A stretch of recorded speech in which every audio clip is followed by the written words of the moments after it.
There are a lot of things in Australia that can kill you, man. Pretty much everything in Australia can kill you. The fucking spiders, the snakes, it was founded by convicts.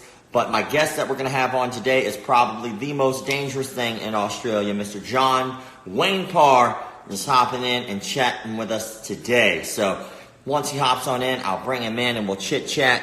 I'm pretty excited about it, man. I'm going to invite him in right now. So, this is probably one of the funniest natural dudes I talk to online, honestly. He hops in often. I'm excited. What up, dude? Good morning. How you going? Dude, you disappointed me. I was promised G-strings and glitter, damn it. Yeah. It's winter and it's chilly. And it's a little bit smaller in winter, so I don't want to undercut myself. It could be embarrassing. That's my excuse, too. Every time. Yeah. It's just, even if it's Florida in summer, it's always smaller because it's colder now. Yeah. You know? So, one, I appreciate you taking the time out to chit-chat with me. Hey, no worries. I feel like we talk all the time online, but I never have, over the last, year, I've never actually talked to you, face-to-face. So, it's pretty cool. Yeah, awesome. So, real fast, before, I have anybody on and we talk or whatever, I always like to just, look back through people's shit and look what's going on online and what they had going on. You did an interview, it was 2 years ago, though, but I've been dying to ask you about. So, you went on a radio show, and I guess it's a radio show. You know what I'm talking about? And I know what you're talking about. Dude was a complete prick. He was an asshole. And he was talking about, your thoughts on your daughter and fighting and stuff like that. And he obviously had a different view than you did or whatever. But just curious, what were your thoughts about that interview? Because that guy didn't really let you talk very much about your opinion. So I was wondering what your opinion is on, how your family dynamic, because you're all badass. Yeah, at the time, my daughter was 8 years old. She had her first fight. And then I thought it was such a good idea to ring the newspaper, try and get a little something for the scrapbook, something for a keepsake.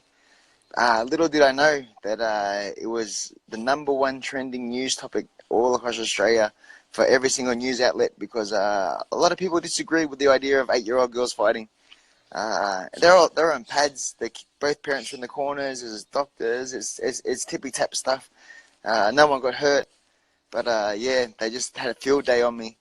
So I did, I remember I had a current affairs show at my door at 6 in the morning. And then I said, it's 6 in the morning. What are you guys doing here? Oh, we want to get an exclusive. We want to do a story on you and your family. It's blah. I said, come back at 8 o'clock. Wait till everyone wakes up first. So I went to take the bins out, and they were still parked in front of my house. I said, what are you guys doing here still? I said, if we leave, we lose the exclusive. So we have to stay on site so we can get, So we went to the gym. I took Jazzy in. We did some pads. Everything was cool. And then they rang me back about half an hour later saying, we're so sorry. Unfortunately, we can't use that story because you portrayed yourselves as too happy and enjoying the training too much. And then the reporter said, if I can give you one word of advice, turn your phone off.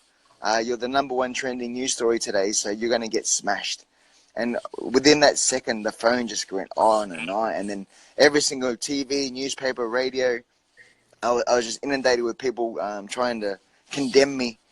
And then it got to about, I don't know, maybe 6, 7 o'clock at night. And I had enough. And then a radio station from Perth called. They said, we want to do an interview. And I said, I'm done. I'm sick of defending myself all day. I know I've done nothing wrong. Please, this is a really high rating show. This guy's fair and just. He'll give you a good rapport. So, sure, why not? And then that's the guy. And then as soon as I heard the intro, father of an 8-year-old girl, puts his daughter in the ring, no concern for her safety. I'm thinking, no, here we go. So I just decided to destroy his life instead. I said, fuck dude, you, man. I've had enough. That guy was rude, man. And but he had no intentions of listening to my side. He just wanted to try and tear me down. And then he was trying to pull out Rocky quotes. I've seen Rocky Balboa. And it's like, mate, it's not even it's a movie. And Rocky I've seen the Terminator 2. Doesn't mean there's going to be bloody killing robots walking around the streets anytime soon. Holy shit. Skynet is live. But yeah, man, You know, like when did you start training? Just curious. Like what age? I started when I was 11. I started taekwondo for about a year and a half, and then I was very lucky to start Thai boxing at the age of 13, and then haven't looked back. What made you switch? The taekwondo school closed down, but Thank but God. while I was doing taekwondo, I had all intentions of going to Korea. I wanted to stand in line with all the hundreds of thousands of other people standing, doing katas, jumping, breaking boards, jumping kicks. I thought that was the bee's knees back then. I thought that was the ultimate. And then, unfortunately, they couldn't afford the rent much longer, so they moved out. And there was about a 6-month period where I was sort of skateboarding and trying to find myself as a 13-year-old to see who I wanted to be. And then kickboxing ended up moving into the same hall that the taekwondo school was at. And I thought, it's not taekwondo. I'll try it. I'll give it a go until I find another taekwondo school. But until then, I'll just do this to keep fit. And then did my first kickboxing class. I was like, holy shit, this is amazing. This is crazy. I love this. This is awesome. So now, and then it was probably only a couple of weeks later, the movie Kickboxer came out. Oh yeah. This is meant to be. This is meant to be. I'm doing kickboxing, and the movie Kickboxer's coming out. And then he goes to Thailand. He fights Thais, and it's like, wow, this is amazing. So this is me. I want to go to Thailand now. I don't want to go to Korea. It's all about Thailand. So yeah, that was just fate. And now you get to like go to Korea and Thailand and wherever the hell you want and beat Yeah. up whoever you want because you're the man. But isn't that weird how life happens though, dude? Because like you started off in Taekwondo and like let's say that studio stayed there. I mean, you could have been like a Taekwondo world champion and that could have been your path. But like, you know, because of that happened in your life and that closed and it moved on and you went to Thai and you started doing Thai, which hey, everybody wins there because you're awesome. You know, Yeah. like you've had a fucking great career, man. Like, and you know what's more impressive to me is like obviously fighting means a lot to you. It means a lot. You can tell it means a lot. You always seem happy as hell to be training. Most of your videos online are you in your gym training. Your family, they all train, and it seems like it's just because of a true love of the sport. Have you ever had like a day where you're like, dude, fuck this, I don't think I'm gonna go? No. A couple of times in Thailand when I was training as a youngster at 19, just exhausted. Training was so hard and so hot and everything else. But and then the Thais would say, "Well, go home, go back to Australia. You don't have to be here." It's like, I know, and that just spurred me on to prove them wrong. So no, I can do this. Suck it up. And then it's sort of like this vicious cycle. I'd get ready for a camp. And then about 5 or 6 weeks into the camp, it's like, I hate this. I'm so sore. I'm so bored. I just want to go home. And then I'd have my fight, and then I'd win. And then I'd be in all the magazines and all the newspapers and be on TV. So this is amazing. This is so cool. And then I get another fight, and then the camp would start again. And halfway through the camp, it's like, oh man, I hate this. This is my last one. Then I'd fight, and I'd win. And I'd be in the magazines again. It's like, this is crazy. I love this. So it's just, I couldn't get away from it. And now it's just such an everyday part of life that I wake up. I tell people I run 12 Ks in the morning. Oh, that's so far, blah, blah, blah. But it gets to the stage now, yes, it's such a normal part of my day that I just wake up, have a coffee, put my shoes on. I don't even think about how far it is. It's just part of life. So, no. Plus, I love it. And honestly, it's inspirational as shit to me, man. Like, because, like, you know, you've been doing this forever since you were 11, you know. I've never had a pro fight in my life, only amateur fights, only like boxing, kickboxing, sport karate stuff. I love fighting. I think it's great. I really enjoy it. But at the same time, like there is one thing that I think that me and you have in common, even though it has a little bit to do with fighting, but not. But like you have this awesome photo that was put together.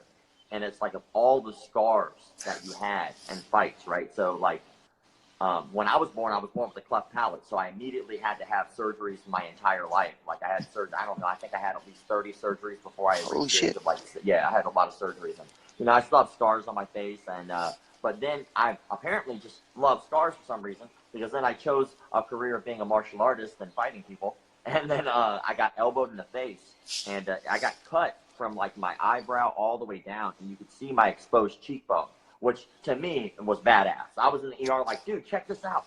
Fucking awesome. Elbow in the face. And do you have like an injury that you were actually like, dude, it hurt, But that's kind of badass. Do you have like one like that? Probably the one where I fought Cosmo in America a few years ago, where on the site where we made it talk. So that was the big one, because I shared that one online, and then it went crazy. I had Oh, is that the one with your head talking? yeah. So it went viral. Mike Tyson shared it. Who else shared it? The Hulk Hogan shared it. It went gangbusters. Yeah, it was so cool. And then, because you've already been given the local anesthetic, so it doesn't hurt. And then, yeah, it was all the way to the skull as well. And then it was just funny how people think you're some sort of crazy man, but at the same time, it's just such a part of fighting that it doesn't matter anymore. I make them talk all the time. It's fun.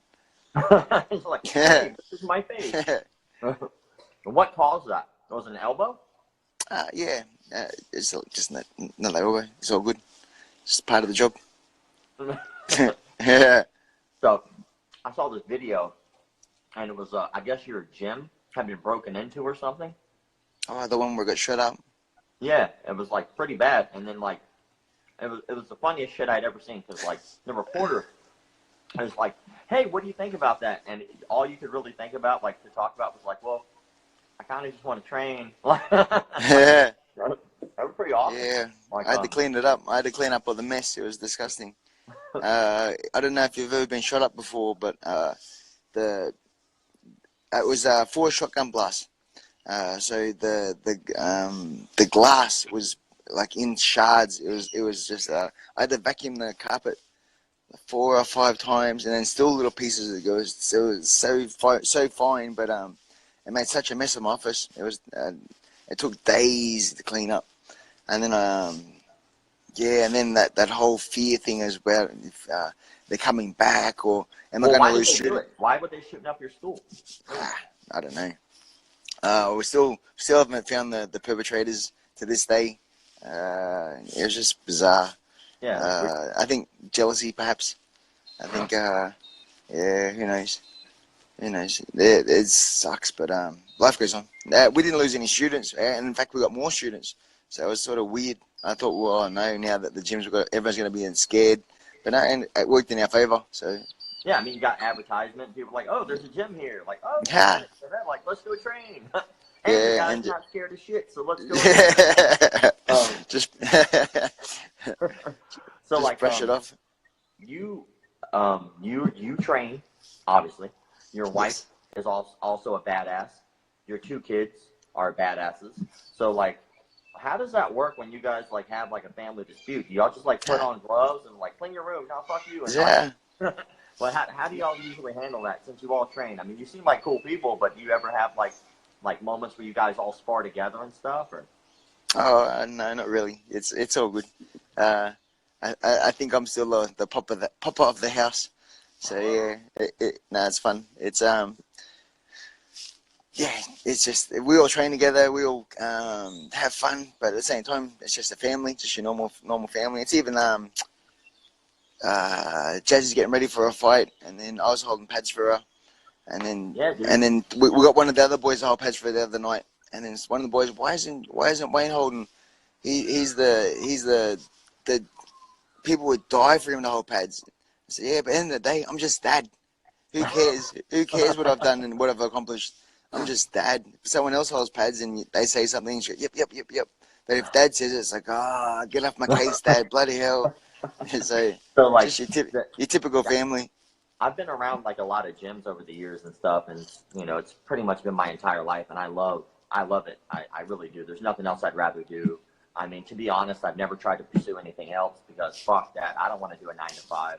Like, I just want to do this, and I love it, and I love being able to spread it. And, but do you, like, when it comes to like your life on the mat, right? Like, obviously you work at, like, obviously you're at the gym a lot and stuff like that. Do you think that there's like a separation of you as dad and you as coach, or is it always dad all the time? When it comes fight time, yeah, I don't have the father emotion. It's trainer fighter. It's not yeah. People ask me, it must be crazy watching your daughter fight. So no, it's just normal. I just treat her like another fighter. I look out for her best interest. Way in between rounds, I try and give her the best advice possible. if you're worried about her getting hurt, you're probably in the wrong sport. Because yeah, I don't want to be the soccer dad. I want to be the soccer coach. So yeah, Well, then you could be like, yo, you got beat up because that's your own damn fault. Like, shit, yeah, um, yeah. You got to turn off and just put the trainer cap on and yeah, which give her sucks the for everyone. best advice possible, so she wins. Yeah, definitely. Like, I remember the first time my mom saw me kickbox. Like, I was already 6-0 amateur boxer, and I was like, okay, well, boxing's okay, but I also know karate. I was like, let's do kickboxing. And so I started doing kickboxing, and I was 3-0 at the time, and I was like, well, I'm 9-0, mom. I was like, I'm not gonna lose. Come watch the fight. And of course, the one fight that I had her come watch was it was a brawl. Like Mm. I was bleeding, the other guy was bleeding, and like I would always wear like at the time because we did smoker fights in clubs. So and I Yep. was a skinny dude, and I was embarrassed and shy, so I always wore a white shirt, and there was blood all over the shirt, and like the other guy was like bleeding, and my mom was like, "Don't you ever bring me to another one of these again." Yeah. I was like, I'm sorry, I didn't know it was going to go down that way. I was supposed to do much better, but I wound up winning the fight, but I had to go to the ER for a concussion and stuff like that. And, it was a Damn. rough one. But of course, the one time my mom comes to a fight, it's like a brawl. It's like a bad one. Yeah. So, like, when your parents, like, obviously, when your parents, like, for you, what was it like for them to discover maybe you fighting and stuff like that? Have you ever had any, like, backlash over that? Or? Oh no, my dad was cool. My dad was my biggest fan. But I have a similar story for when my mum watched my first one. It was my very first Thai. I was 17 years old, still in Australia, and they told me that the Thai, I think it was maybe my seventh fight or eighth fight, seventh fight. And I fought a Thai, and they said, oh, he's had 15 fights or 20 fights. And then, yeah, the fight started, and I've come out and I've tried to land a little flurry. And back then, I was 17. I didn't know how to punch properly. I hadn't been in Thailand yet. I still had puppy power instead of man power. So I've done this big combo. I'm going tap, tap, tap, tap. And then the Thai just dropped his hands and smiled at me. And then he started coming forward, and I shit my pants so hard. So I've backed up, and my calf hit the bottom rope. And then the Thai's delivered a leg kick. And he's kicked me so hard, it swept me off my legs. And then I've put my hand out, and I've caught the second bottom rope to break my fall. And then the Thai doubled up the leg kick, and the second one, his shin went across my whole face. He's knocked me out. I think I woke up on about maybe 6 or 7. And the ring lights were waving above my head, like in the cartoons. And then as the referee's counting, I'm thinking, oh, fuck this, I'm not getting up, no way. So then after the fight, we found out the Thai had 150 fights, fought in all the stadiums, was a proper killer. I have no idea what my trainer was thinking at the time, but yeah. So then I was in fear of Thais for a couple of years, and then I got the opportunity to go to Thailand at 19. So and then my very first Thai fight in Thailand was with elbows for the first time too. So yeah, so I had to overcome that fear very fast. And then it ended up being a blessing in disguise because I ended up winning my first 9 fights in Thailand straight. So yeah, it Now, ended up being, what do you think about left away? I don't know, it's pretty crazy. I don't know how much money the prize money is, but it won't be worth it because damn, those guys get damaged bad. Dude, yeah, it's crazy. Those They allow headbutts headbutts. They allow elbow. Well, elbows and knees are a Muay Thai anyway, but yeah, they don't wear it's just the gloves. headbutts, just the yeah, and then no gloves too. Dude, So that's yeah, crazy. Like vicious. over here in the States, they actually just made bare knuckle boxing legal in a couple Yes, states. Have yes, you yes. got to I've see seen that it. at all? Yeah, I've seen a few of them. Oh, yeah. But back in the day, they used to have I think it was Thailand versus Cambodia, and then to celebrate, they'd have once a year. It wasn't big like it is now. So to celebrate, they'd have 2 referees, a Thai referee and a Cambodian referee, and then the only way you could win was either by knockout or cut. If you dominated for 5 rounds and it went to the decision, it was a draw. So you had to win by knockout. Yeah, and it was just brutal. But now it seems like it's super popular. Everyone's loving it, and heaps of Westerners get into it now, and lots of invitations. And the stadium looks crazy as well. So they put some big money into it, and it seems to be taking off. But the American one, we got Beck Rawling doing it as well, representing Australia. She's doing really well. She's 2-0 at the moment. Yeah, it's super brutal. But definitely, if the money was right, I'd give it a crack for sure. So, like, you're still fighting, which is, like, Yeah. amazing to me. Mostly because, like, obviously, you don't have shit to prove, right? Like, you could retire right now and still be a legend. You could have been a legend 10 years ago still, right? You're just a living legend, right? But you really seem to love the sport. Like, you seem to really have a genuinely love for what you do. And do you think there'll ever be a time where you're like, hey, it's time for me to hang up? Or do you think that that's going to have to be forced? I've said it since I pretty much started, and until the body gives out. Yeah, I've had a passion for the martial arts before, probably when I was about 3 years old. There's a television show called Monkey Magic back in the day, and then the movie Karate Kid came out, and that was sort of very similar to my life back then, because I moved around a lot as a kid. I was always like the new kid. I went to 11 different schools. But the only way to keep sane was to find martial arts. So it's always been my happy place. And then, I don't know, I couldn't imagine life without not fighting. I'm 42, and every now and again it pops into my head. But I feel like it'd be like missing a limb. It's such a part of my life, and I love that feeling of laying in bed and just going through in the head how I'm going to dissect the next fight, and the thrill, the adventure, going overseas, representing the country, winning, getting that round of applause, being in the magazines, having everyone saying your name on social media. It's such a buzz. It makes you feel alive. And it's good being a trainer, and it's good working the corners and having that same exhilarations for your up and coming fighters. But it's not you.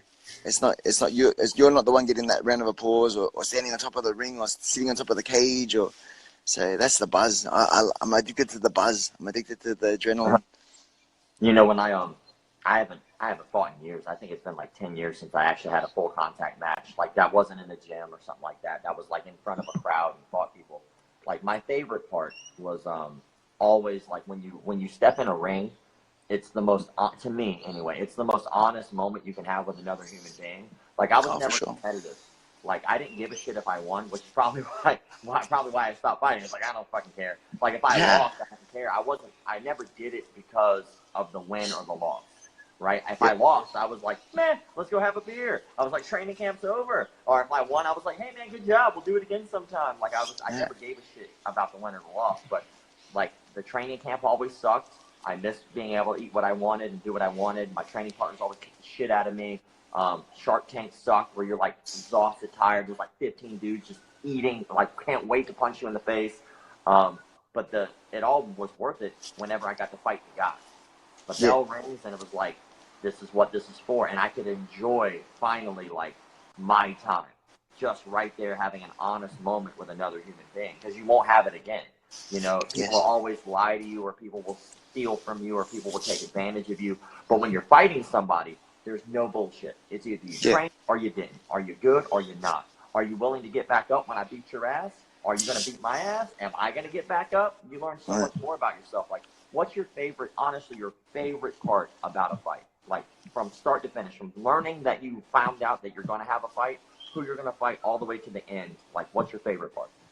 I'm right now, the man's Darren Till, and everything he says is legacy, legacy, legacy. And that's always been my drive. Is I don't want to do this for fun. I'm not here to win a couple of trophies and give it away. Since I was 5 years old, it's like I'm gonna be remembered. I'm not gonna do this. I'm not gonna do a flash in the pan. I want to leave a legacy that when I retire, like Roman Deckers, I've said it for my whole career. I'm not going to live forever, and one day I'm going to pass, and I want my legacy to continue for generations, that people can look back and say, oh, there was that kid from Australia once upon a time with the Thailand, did all that stuff. I want to be like him. And when I see kids come up and asking for autographs and getting a picture and just shaking hands, it just makes it all worth it. because you've done something positive, and even I'm so lucky with my social media too that nowadays I can push the enthusiasm and the happiness that martial arts brings. I get so many private messages saying people feel a bit down. They come to my page and they feed off my my happiness. So well, like I posted a video today, and you made a comment, and like you comment quite a bit, which I appreciate the shit out of, by the way, that you're on there. But you made a comment, and like I don't know, I think it had 160 likes or some shit like that, like goes to the top. And most of the time when you comment, it like shoots to the top. Like, have you ever had to experience like someone like a fake martial artist in your career? Like, have you ever had that moment where you saw a fraud like in front of you? Oh yeah, all the time. Shit. Tell me, I want to see it. Well, there's a lot of how can I say this?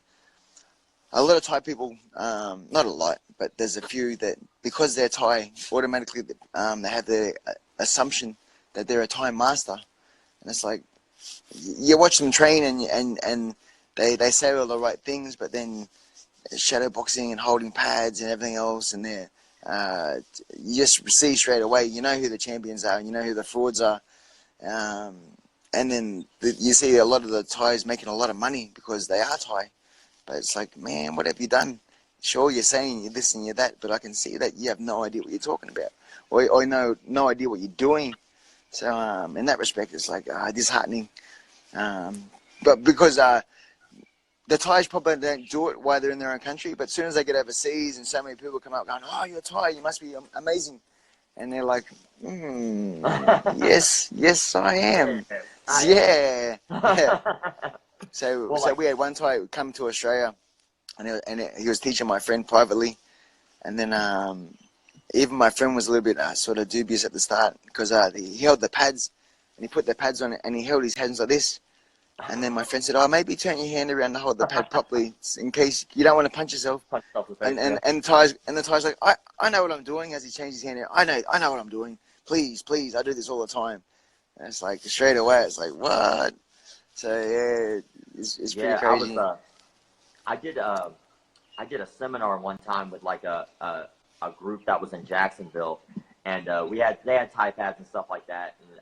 And I personally have never done Muay Thai in my life. I'd love to, like shit. I want to learn all the arts. I want to learn as much as I can.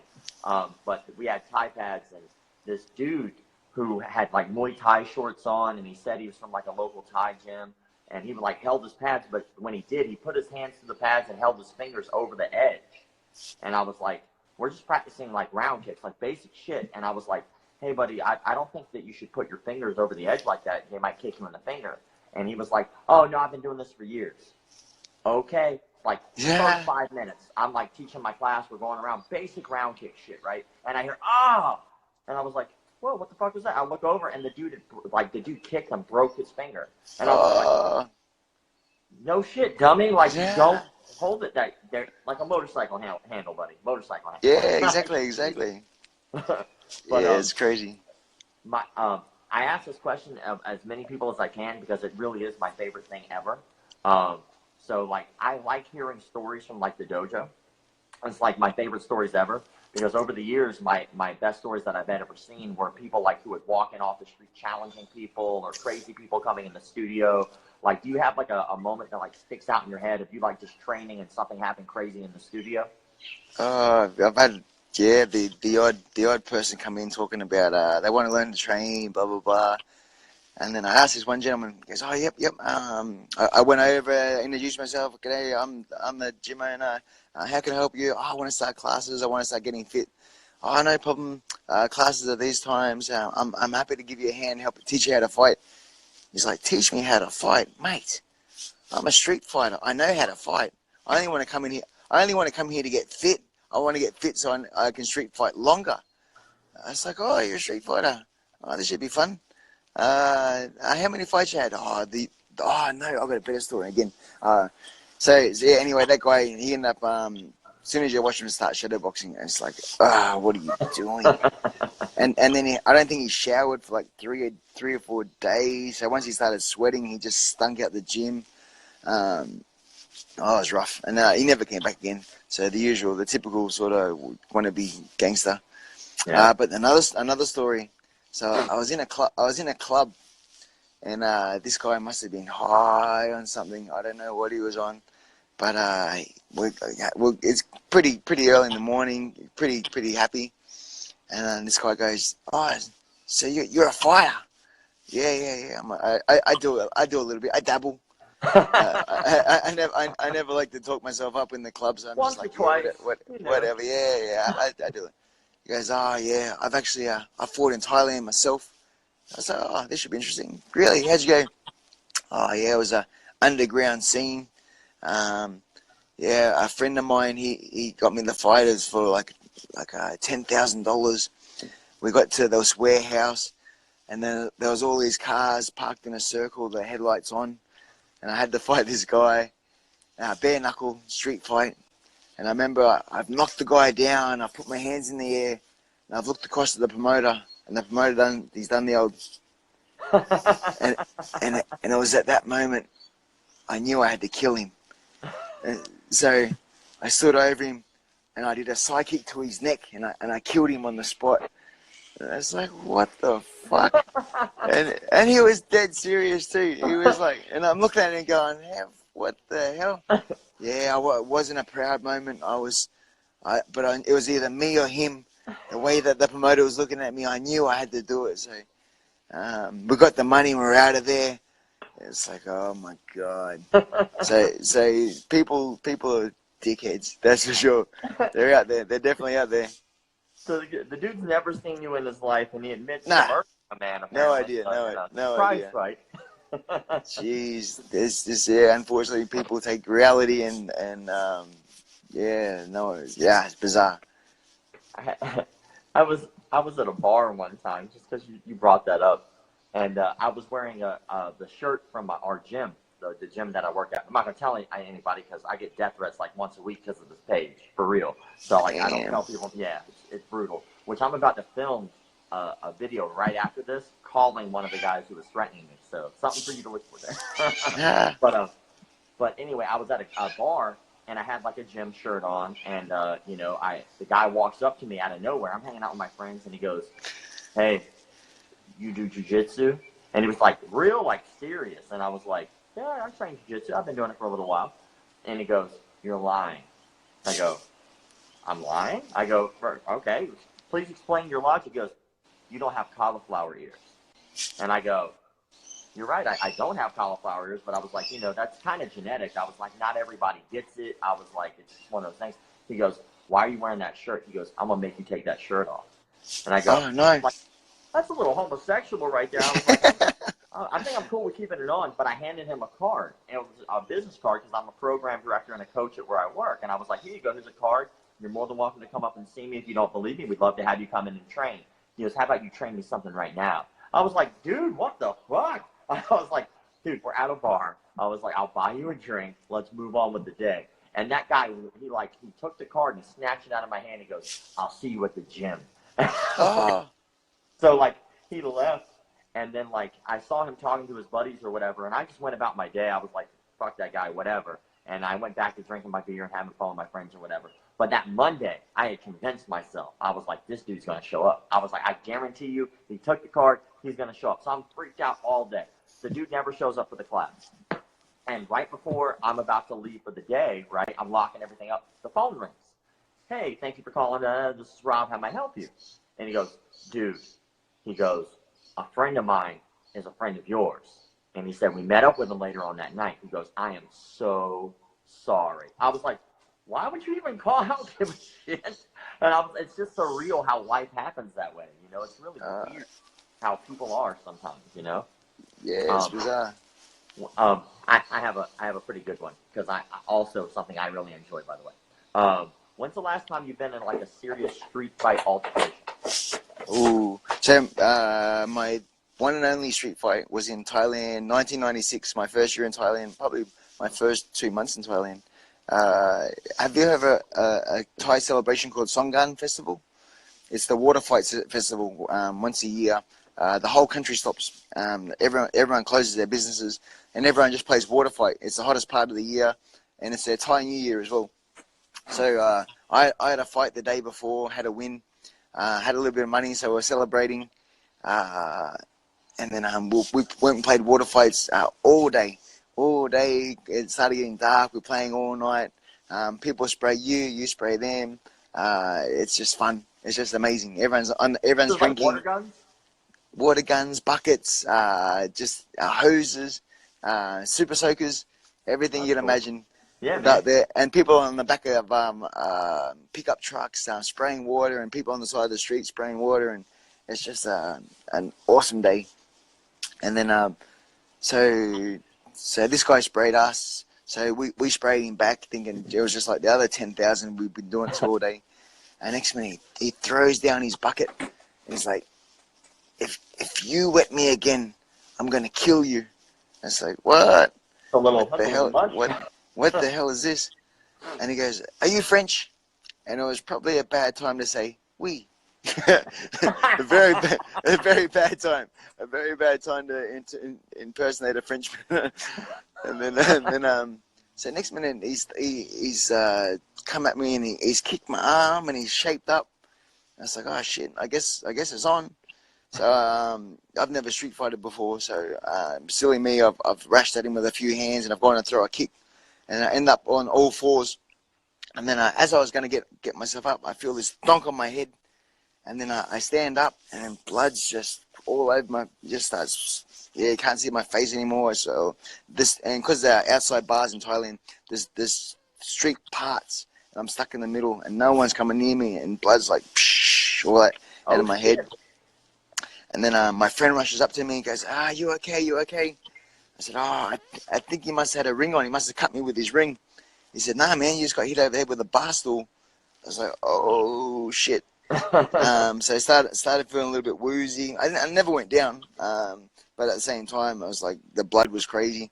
So went to the hospital, ended up getting 14 stitches in the back of my head.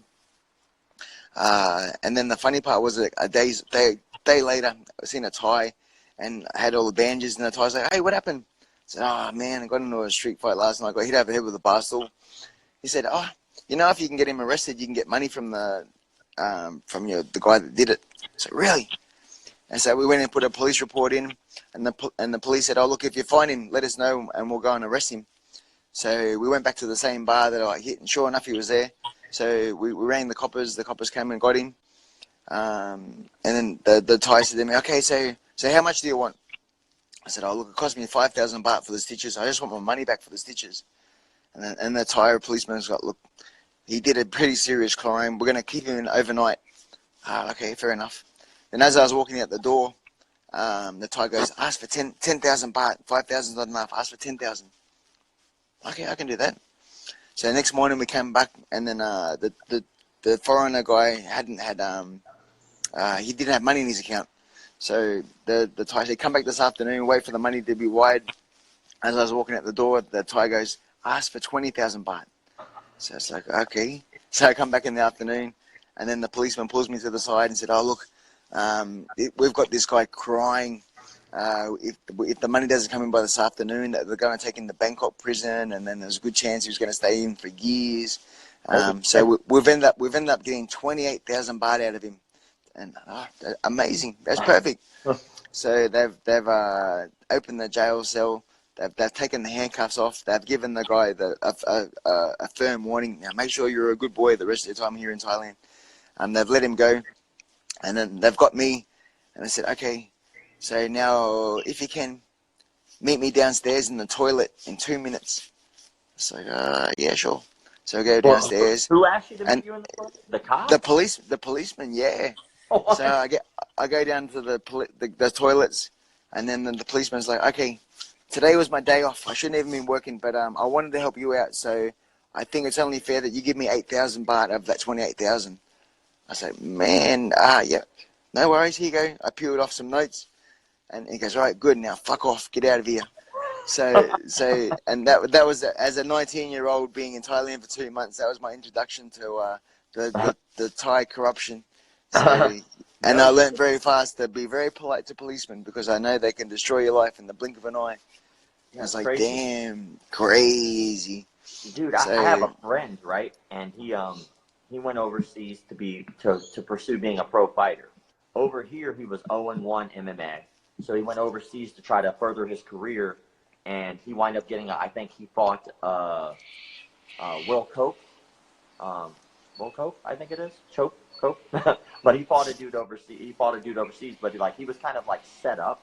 So like when he went over there, he was like 0-1, and like one of the first people he fought had like this really padded resume. Like had no business fighting an 0-1 fighter. Should have been fighting somebody much more talented.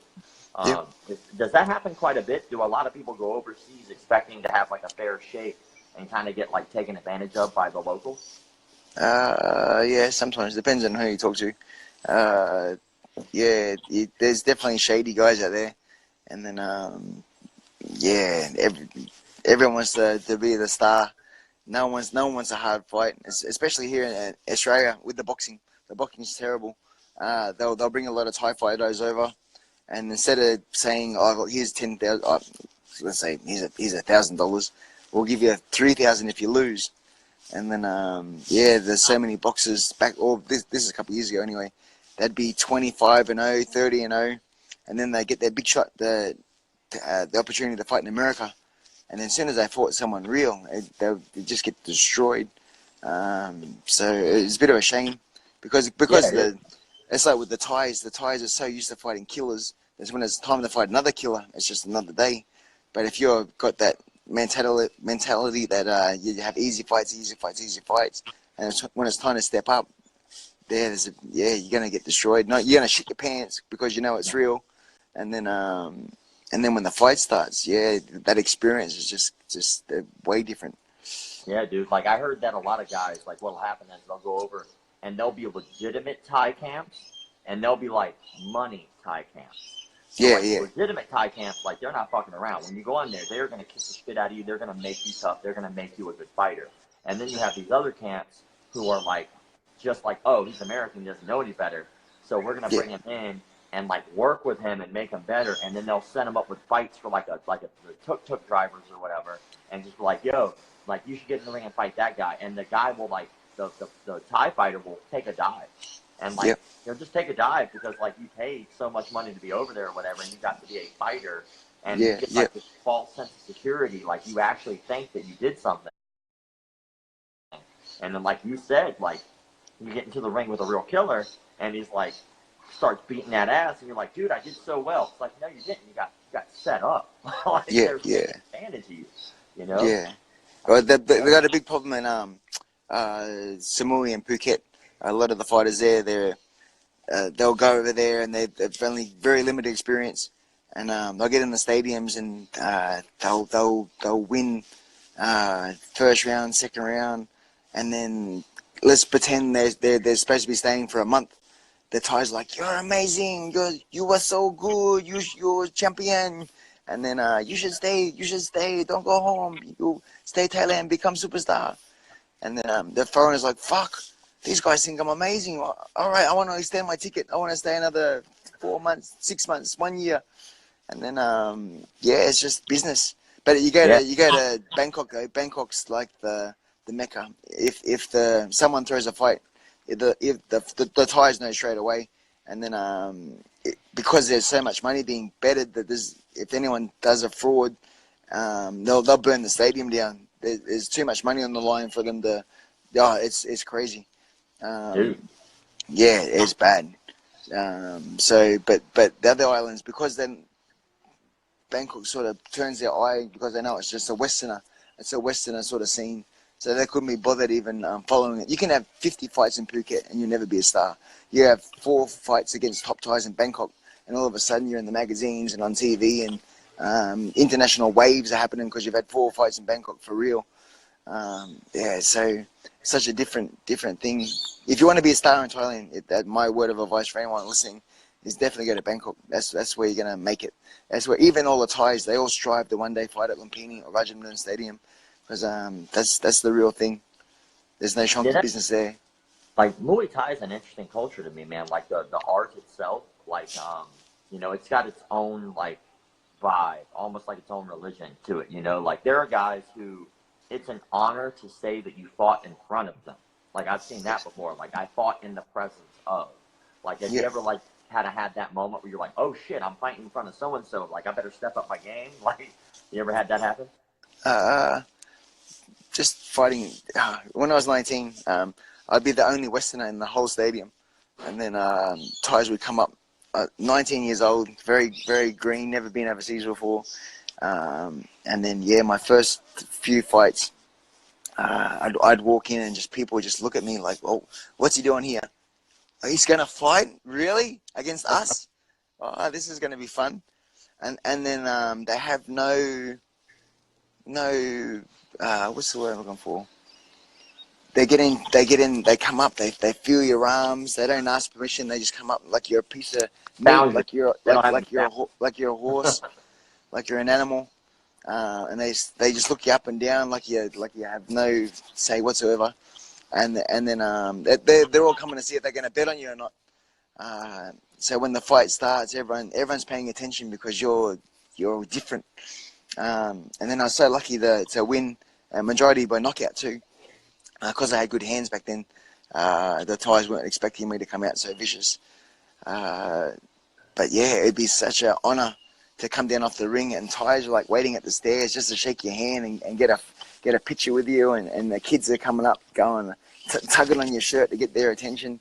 To get the respect from the Thais is like the ultimate. They don't have to be famous, just the Thais in general.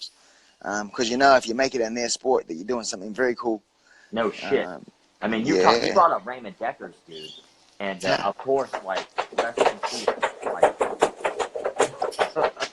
That's my dog. Oh, I got you. But He's having a scratch. He's having a when you scratch. talked about Raymond Deckers, like I think like right before this interview, I was watching like 30 minutes of Raymond Deckers shit, and the dude was an animal, like Yes. just incredible, like a true legend. Like his name obviously will be remembered. But have you ever had a moment where you're like, I think that's me. I'm that guy, because I personally think you're that guy. Like I think when I do, like like when it comes to like when you think of like Muay Thai and stuff like that, like there's only a couple names that really pop into mind. Like in my head, I think Raymond Deckers. Like how could you not fucking think about that, right? Yeah. Dwayne Ludwig. I think about Dwayne. I think about you, and I think about Buakaw, if I said his name right. Yeah. I can never pronounce that shit. I don't know. But there's only a few names, but like if there was going to be a fucking Stonehenge, of like, or Mount Rushmore. Sorry, if there was like a Mount Rushmore, your head is up there. You know what I'm saying? And I think that's amazing. Now you fight out of Bellator now, right? You're fighting with Bellator. Yes. Do you have like a fight lined up, or you anything in the works? Hopefully December. I only got an email a few days ago saying they're planning something December. Stay warm. We should have something cemented in very shortly. So, yeah, hopefully December. Yeah, this year's been crazy. I've only had the one fight in April. I usually like to have like 5 or 6 fights a year, so I only have one this year. Is like driving me crazy because I like to be active, and then because you're active too, you got that fight fitness the whole time. Nothing worse than starting from scratch. So I've constantly running, doing pads, still staying warm, and then as soon as the fight gets confirmed, then I step it up like 20 notches. So I start going like super hard then. But yeah, I've been very lucky fighting in Thailand for so long. There's this big event. It used to be on the December the 5th. It was the King's birthday. So it was the biggest event for the year where everyone comes and they celebrate the King's birthday in this massive park in the middle of Bangkok. Are you familiar with the movie Kickboxer? Oh yeah, love that movie, dude. So you know at the start of the movie where Van Damme and Dennis Lexigho start kicking pads in the park. Yeah. Well, it's that park. That's the park where they hold the King's birthday. Oh, so shit. Okay. yeah, it's crazy. I know that. So Thank you for right, right, yeah. So right in the middle of that park, all the temples are behind, and because it's a free show, the promoter makes all the money from the TV rights. So people come for hours. They get over 150,000 people come to this park. It's just crazy. They put the ring in the middle, and there's all these different activities on the outside on the outskirts of the park where they have a concert, Thai dancing. They have a puppet show. They'll have just a pure festival of just amazement. They have fireworks that go off. the king does a ticker tape parade down the middle of the street, and everyone's on the side of the road waving flags, and everyone's given a yellow candle. Everyone lights the candle, and everyone puts it up at the same time. What's that for? What's the candle for? It's the king's birthday. So everyone's celebrating the king's birthday. So they all light the candle, put the candle in the air. We all sing the national anthem down in the Thailand king's song. And then the festival starts and all the fights start. So I did that. My first one was 1997. I walked out. And back then there was no runway, no stage. So you had to walk through the crowd to get to the ring, and it'd be a police escort. You'd have 3 policemen either side of you as you're trying to weave your way in between the people sitting on the floor or standing up. And you got to imagine, you got to try and get past 10,000 people to get to the ring. And then you finally get there, and then you climb up to the ring. And then when you're up there, that's when you realize, when you look out and it's just a sea of heads. You can't see the other side of the park. It's just wherever you look is just surrounded by people. But amazing. So I did that the first year in '97. I just got beat. I started too hard because of the pressure of fighting in front of so many people. And then I did it again '99. But this time I told myself, okay, I'm going to relax. I'm going to try and enjoy this. How often do you get to fight in front of 100,000 people? So I went out there, took big breaths, and then I ended up having the most amazing fight of my career. It's on YouTube. It's called John Wayne vs. Panglit on the king's birthday. Yeah, just one of those nights where everything just fell into place. And then I did it again year 2000. So this year I got to the Wayne, and I was supposed to fight a Orthodox fighter. And I trained for him. And I got to the Wayne, and the promoter said, "Oh, look, there's been a problem. There's a Masato from Japan. He was supposed to fight a Thai guy, and he doesn't want to fight him because he's scared he's got hepatitis. He doesn't have an opponent. So, do you want to fight this other guy called Orino for the world title tomorrow night instead?" I was like, "Yeah, okay, sure." But he was southpaw. And then I'd fought him before in 1997, and he'd cut me 21 stitches. And he was probably my most painful fight I've ever had at the time. So to get told 24 hours before the fight that we're going to change your opponent from an Orthodox to southpaw, and you're going to fight this killer. But the good news is it's for a world title. So I'm fighting for the world title in front of 100,000 people live on Thai TV. And then because I did my homework and my Thai trainer. So this is the good part. So my Thai trainer's I got a plan to how to fight this guy. Last time he got cut. So to avoid getting cut this time, so instead of fighting Orthodox, I want you to fight Southpaw against the Southpaw. It's like, okay. What? And his reasoning was, so if I stand Orthodox and I have my left hand forward, his left elbow will be able to come through the center and cut me. But if I stand Southpaw, this will be my lead hand. And it'll be hard for that left elbow to come through now because you'll be able to block it. And it's like, when he explained it to me, it made perfect sense. But it's like, fuck, I don't know how to fight Southpaw. Against the Southpaw too, like he's a Southpaw. And then I was pooping my pants the whole time since he said it. I thought, I'll give it a go. If it doesn't work, I'll just change back to Orthodox and just go straight away. Yeah, I mean. And then I stayed Southpaw for the first round. I got back to the corner. It's like, I think I'm winning. And then the second round, third round, fourth round, ended up winning the fight every round in front of 100,000 people. Got presented with the world title. And then it was like the biggest buzz. And then, the 2001, I got the fight on the King's birthday once again. And this time I was supposed to fight another guy, get to the weigh-in again. And the promoter's like, oh, look, there's been another change. Tomorrow you're going to fight in a 4-man tournament instead of just a single fight now. Oh, shit. It's like, how's that card okay. Okay, sure. No worries.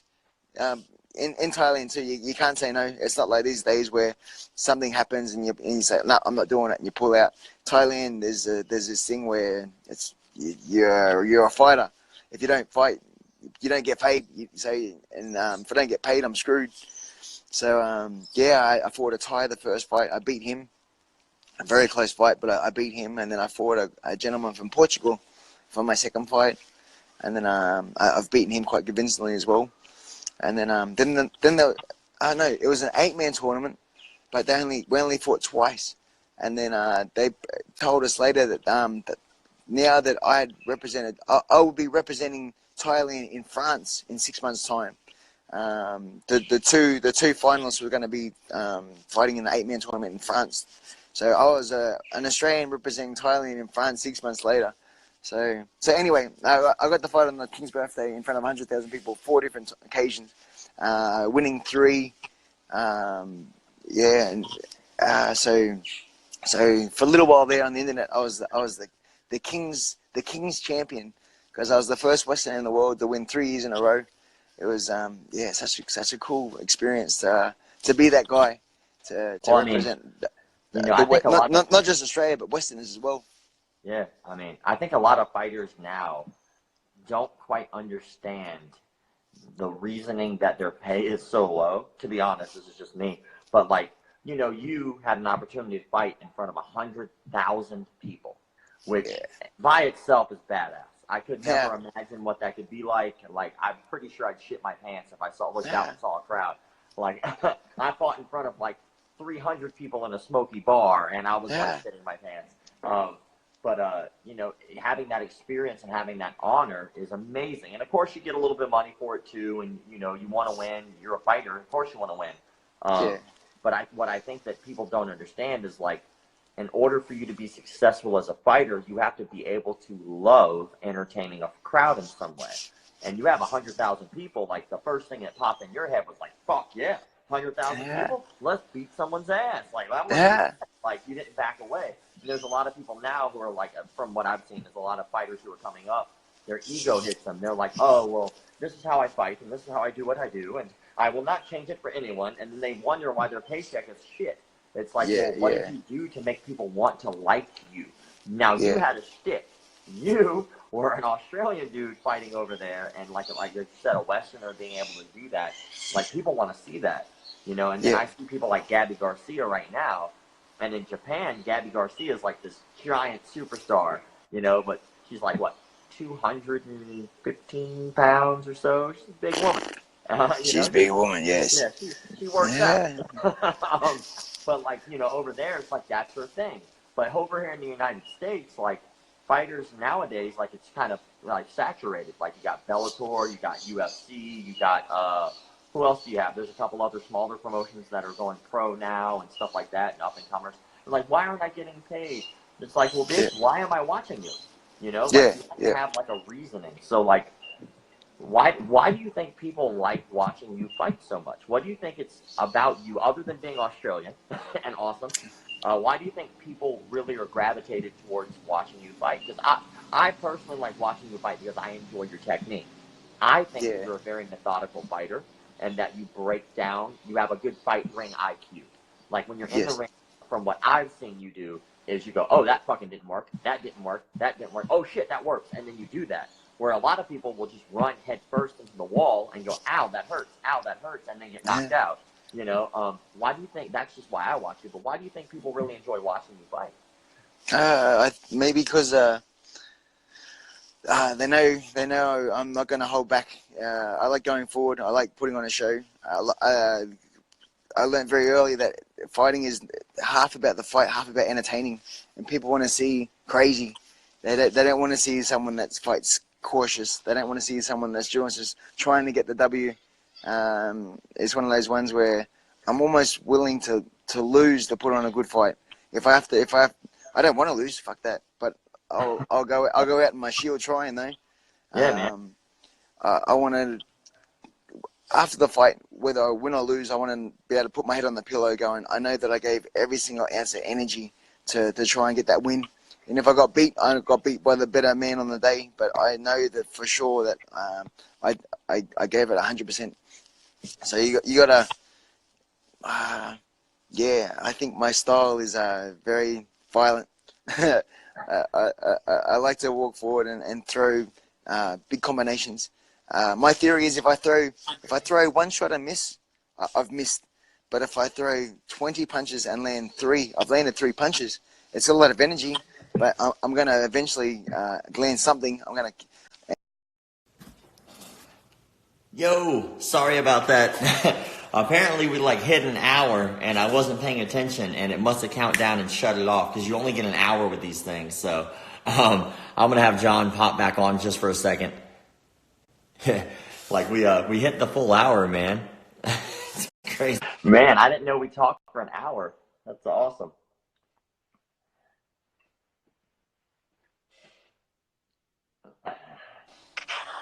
Yo, sorry Okay. about, dude. I didn't know we were talking for an hour. Holy shit. That's crazy. Time flies. It only lets you hop on for like an hour. Well, I'm gonna close out just because, like, obviously, I took up your time, and I really appreciate you hopping on.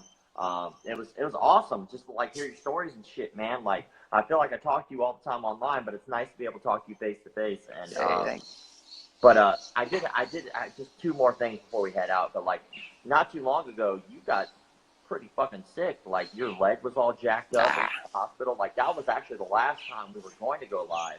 You got really sick, and I was like, no, dude, I'm not gonna talk to you right now. I'm gonna let you do your thing. So, like, what happened to your leg, man? No, it got better. I ended up spending 14 days in hospital. Antibiotics. I missed out on watching my daughter fight. Flew to Thailand, got an infection. The infection took over my whole leg.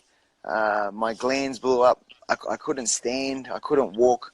And luckily, the Thai hospital was on the job. I really thought at one stage they were going to cut my leg off. It got so bad.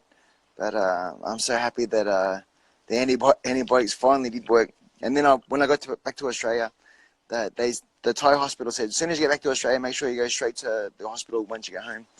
Got back to our hospital, and they put me in straight away as well. And they said, this is really serious, so more antibiotics. And then, but all good now. So after Canada tonight, my daughter fights in Toronto next Saturday. So super excited for that. And get to meet a lot of people from the other side of the world as well, which is going to be fun. Dude, that's awesome. I think it's great, man. Like I was, when we first started the interview, just to circle back, like you were talking about, like I brought up the interviewer who was just a hating douchebag, and he was like talking about like, how could you stand letting your daughter do that? But I don't think he's looking at it the right way, because in my head, that dude probably he's like probably overweight by 150 pounds, much his life, but I don't think he really understands that if you were like if you played piano for a living, and you taught your daughter how to play piano, and she genuinely loved to do it, it would make you feel proud.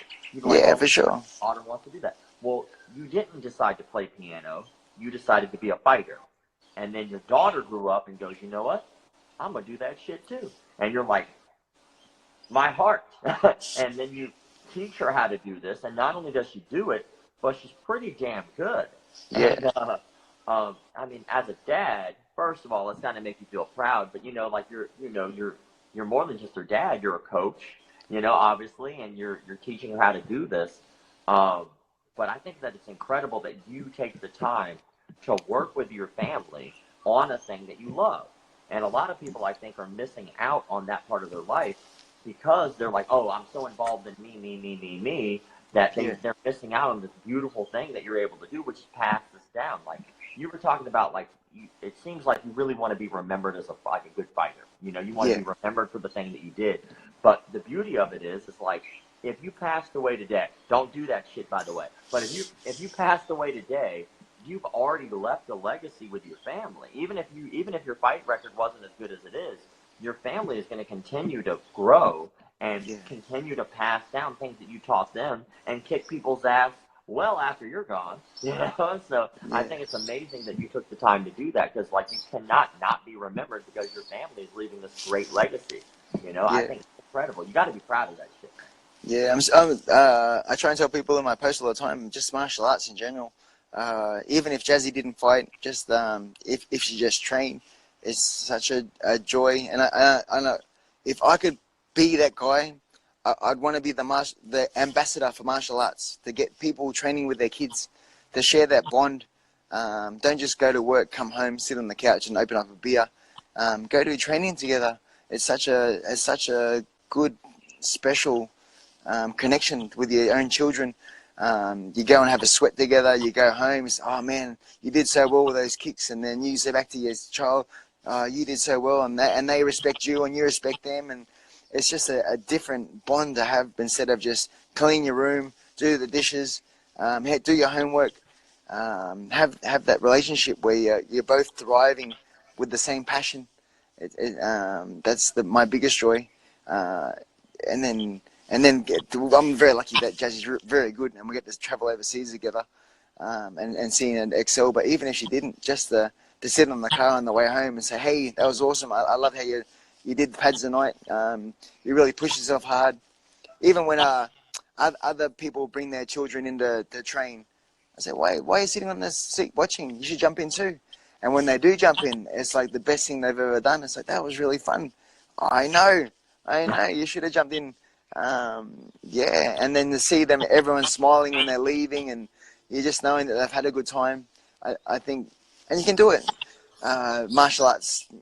When I was living in Singapore, I'd go for my runs and I'd see like 60, 70, 80-year-old ladies in the park with a little radio playing, and they'd all go through like their little motions and stuff. But they were moving, and they had their little group, and they're having fun, and they were smiling, and instead of just sitting there getting old, hating life, go out and enjoy it. Do something. It doesn't have to be Thai boxing, just martial arts in general. It could be kung fu, it could be Tai Chi, it could be anything. But you got to exercise your mind as well as your body, and then I think you'll have longevity and happiness. Yeah, I mean, that's some deep shit. I agree. I mean, I completely like live life and enjoy it, you know? Yeah. And one thing you said, which is I've been a big proponent of the entire time I've ever done this page, is like, I don't really think it matters what art you do either.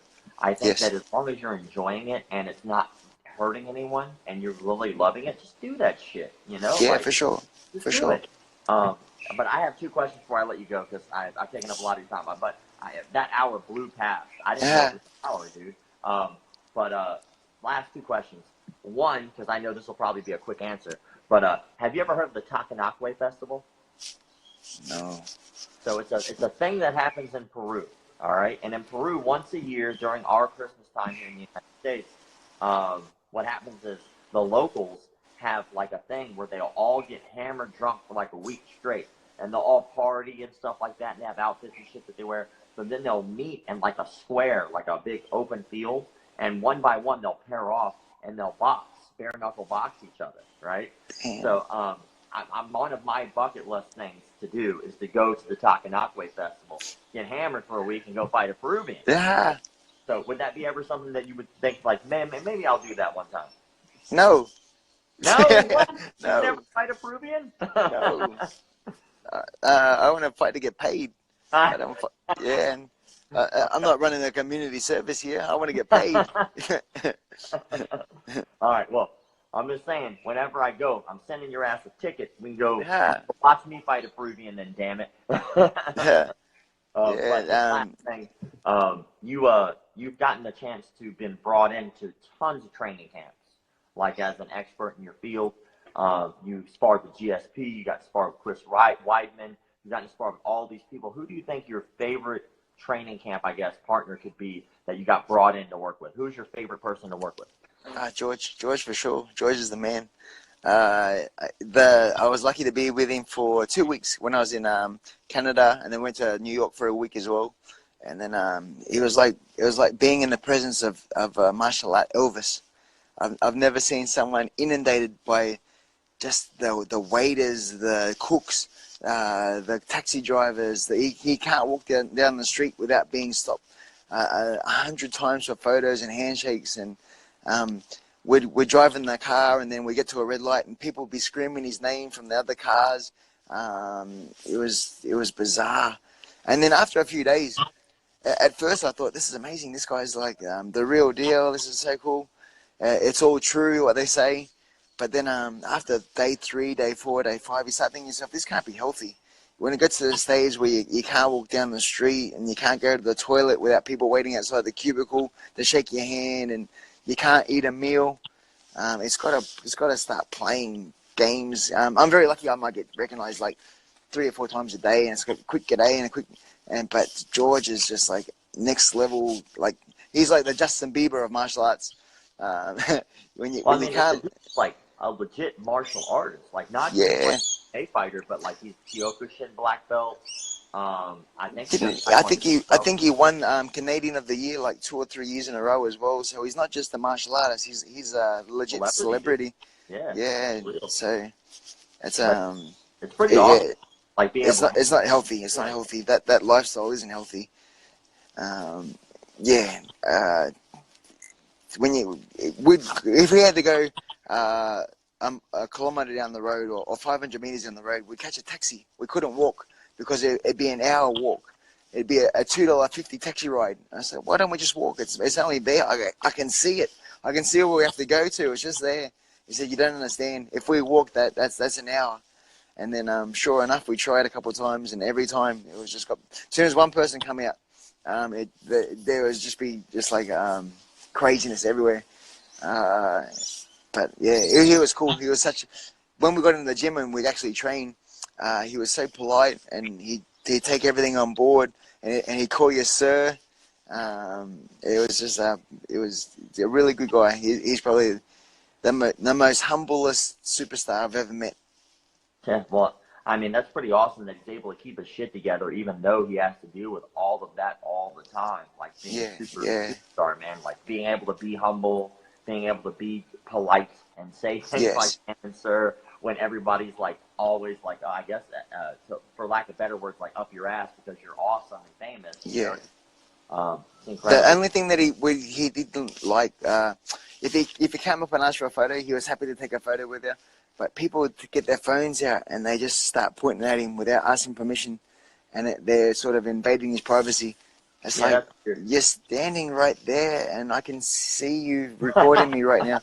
Just ask me. I'm happy to take a picture with you, but don't be sneaky. You're sort of creeping me out right now. Just come up and be normal. We live in such a society these days where it's become invasion of privacy is just another day. It's sort of really rude. But yeah, it was, yeah. So that was a learning factor. That's crazy. Yeah, I'm just saying, man, if I met the dude, I'd want to just shake his hand and be like, yo, of course, dude, like, yeah. You know, I would want to just be a creep and just like film him, like. Yeah, so many people did it too, and so many people thought it was okay to do it too, and they get offended when he approached them saying, "Hey, can you stop recording me? Hey, this is a free country. I can do what I want." Yeah, I don't mind you doing it, but just ask me. It's cool. It's cool. Just ask me. Yeah. I'm happy to do it, but because you're being a dickhead, fuck you. Well, hey, man, I'm not going to take up too much of your time. I know you got a lot, and I really appreciate you taking the time. Hey, no problem. A lot. Thank you so much for taking the time to talk with me, dude. Yeah, it was cool. It's luckily we worked out before I go to Canada in a couple of hours. So yeah, good time. Yeah, man. I really want to thank you. I appreciate it. You didn't have to, but you did, and it means a lot. Thank you. And I appreciate the continued support of you hopping in and bullshitting with me every once in a while. No worries. The page and stuff. Just don't put a video up on me and expose me as a fake martial artist. I'd be very upset. You know what, man? Like, somebody else said that shit the other day. John Hackelman said that shit the other day. Really? Like, dude, don't post a video of me. And I think at this point, this is the only reason people are actually doing these interviews with me is because they're like, hey, don't post a video. But, of course, why would I post a video? You're fucking awesome. If I posted something, it'd probably be like this interview, telling people to watch this interview. That'd probably be it. Again, I really appreciate your time. I don't know, before I leave, I like to give people an opportunity. It looks like, if I had to guess, it looks like you sponsored by Monster, so I don't know if you had anything that you would like to plug or say before you go. Any last advice or words before you leave? Thank you, Monster, of course. They looked after me for the last 3 years. My buddy Hans Mollenkamp, he's the man. He's looked after me with Triumph United for so many years. Thank you, Bellator, for believing in an old man and putting me in your promotions and letting me do my thing. Thank you to all the people on social media that correspond with me and say hello and chat and have fun and joke around and be silly with me. And then thanks for the chat. It's been cool. Yeah, man, you're fucking awesome. I appreciate it. I hope to do it again maybe one day. Maybe our paths will cross, and I'll be able to see shit out of somebody in person. Yeah. Probably not in Peru though. Hey, awesome. All right, have a good day. All right, man. Have a good trip. Hey, bye-bye.